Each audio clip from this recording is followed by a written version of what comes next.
Hello, and welcome to my YouTube channel, Leon's World SL. At my back is the Osaka Castle. Of course, andito pa rin tayo sa Osaka, Japan, and I'll show you around.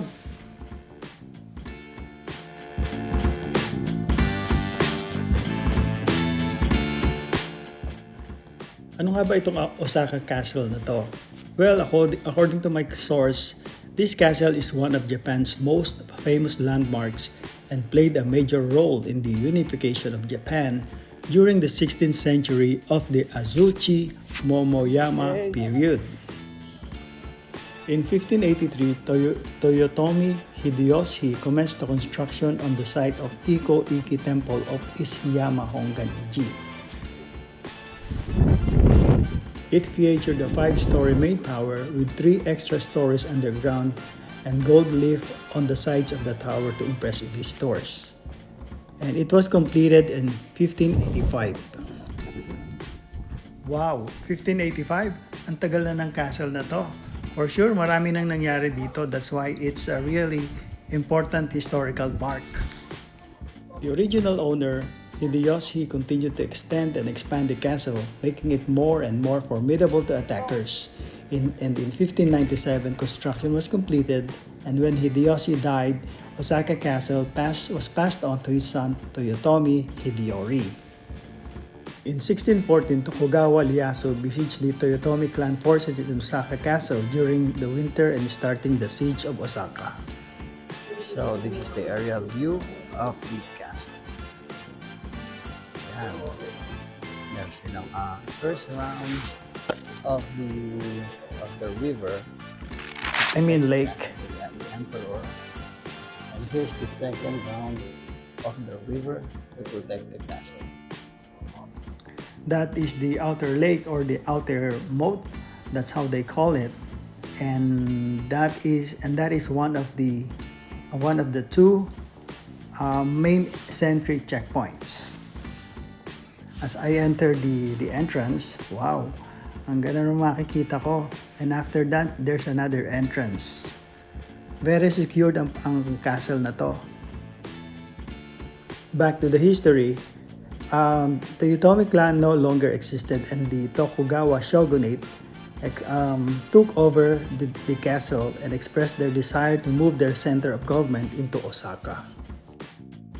At the turn of the centuries, so many things that happened for the turnover of the ownership and the management of the Osaka Castle.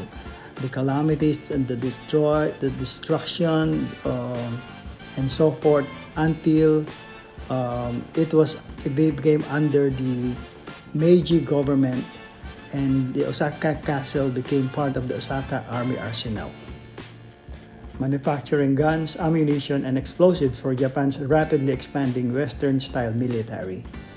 Until during the World War II, the arsenal became one of the largest military armories, employing 60,000 workers. And during the American bombings, the raids targeting the arsenal, it damaged the reconstructed main keep and destroyed 90% of the arsenal and killed 382 people working there. So until in 1995, the government restored and completed the restoration in 1997 to keep the concrete reproduction, including the elevators of the original, and the interior is intended as modern functioning museum. So then, this is the Osaka Castle today. Kaya ito, we're entering another entrance gate on the second lake or second moat or the inner moat. That's how they call the lake. And that is the main castle, the Osaka Castle.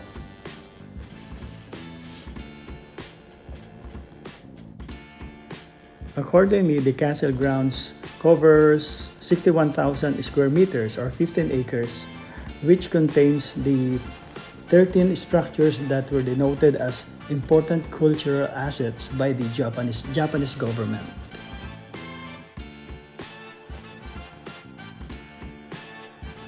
The main keep or this castle is surrounded by a series of moats in the inner and outer moats, a defensive fortification. The inner castle moat lies within the castle grounds, and the outer moat meanwhile surrounds the entire castle premise and denotes the castle's outer limits and consists of 4 individual water-filled sections.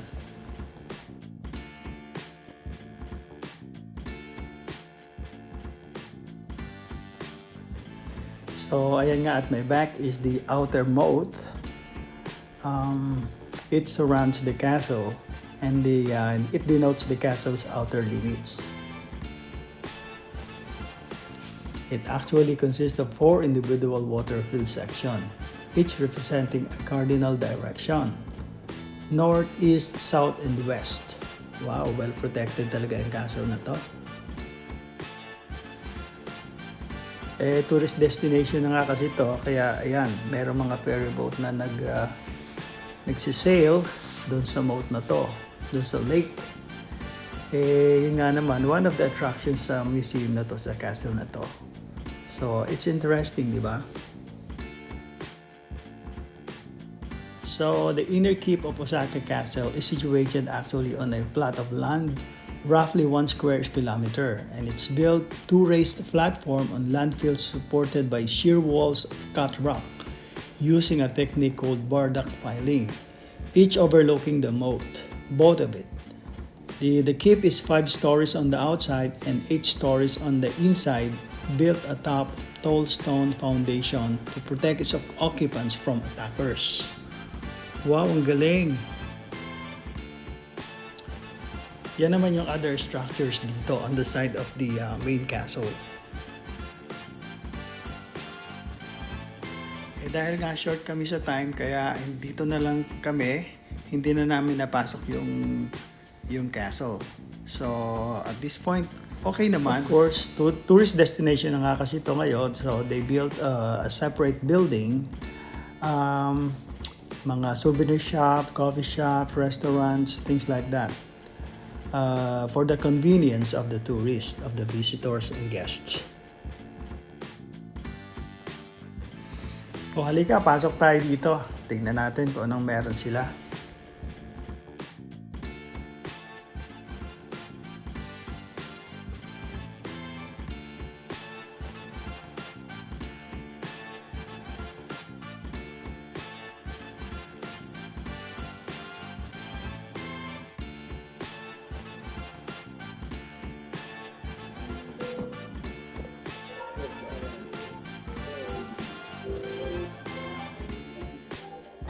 Yan ang mga souvenirs. Itong interesting sa akin dito, mga samurai. Wow. It's only a replica. It's not real, I believe. Pero ang ganda. Mamahal din, no? Kasi collector's item. Yeah, I think those are real. Here's another collector's item. Sabi na dito, please do not touch. It's the collector's item. Yeah. It's a Japanese costume. Finally, I got what I want from Japan. Pasok tayo sa one of the souvenir shop. Walang CCTV dito, pero may ninja. Yan ang mga bantay nila dito. So huwag kang gagawa ng masama and you're dead. Ito pang isang ninja. So this is it, Osaka Castle here in Osaka, Japan. Please don't forget to click like and subscribe. Leon's World SL. Bye, see you on my next videos.